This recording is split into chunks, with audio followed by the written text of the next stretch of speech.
That's when the Syracuse Orange will kick off on Thursday night, and they might have some famous names pulling for them. Mike Tirico, Bob Costas, and Marv Albert are just some of the big sports broadcasting names that earned their degrees from Syracuse. And early reports indicate a pair of linemen on the Orange might be joining them one day. What's up, everybody? Welcome back to week 8 of my podcast. Yeah. You know what I'm saying? I'm your host here, Caleb Okechukwu. Marlo Wax here. How y'all doing today? Meet Caleb Okechukwu and Marlo Wax. They are the hosts of the Mob podcast, but they're more than that. You see, these two line up with the Orange defense every week.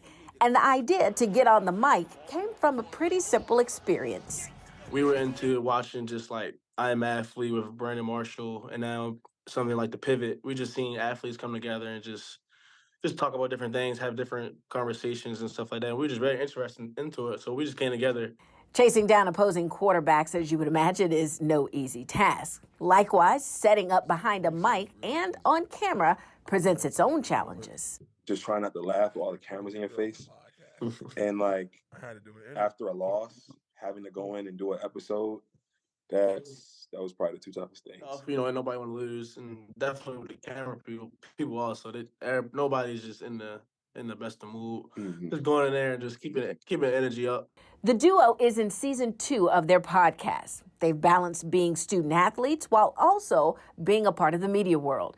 So how does preparing for a podcast compare with preparing for game day? It doesn't. Yeah. To me. Marlon might have a different answer, but to me it doesn't, though, because it's two different worlds. Yeah, like if I'm being honest, I feel like football, yes, I'm having fun, but there's some pressure that you can't ignore. Mm-hmm. With the podcast, I'm really just being myself, talking about things that I care about.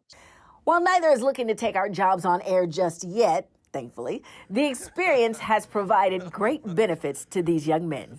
I think it became, honestly, like a form of therapy for me. I don't like sharing some of my experiences in my life with the world or with anybody for that nature.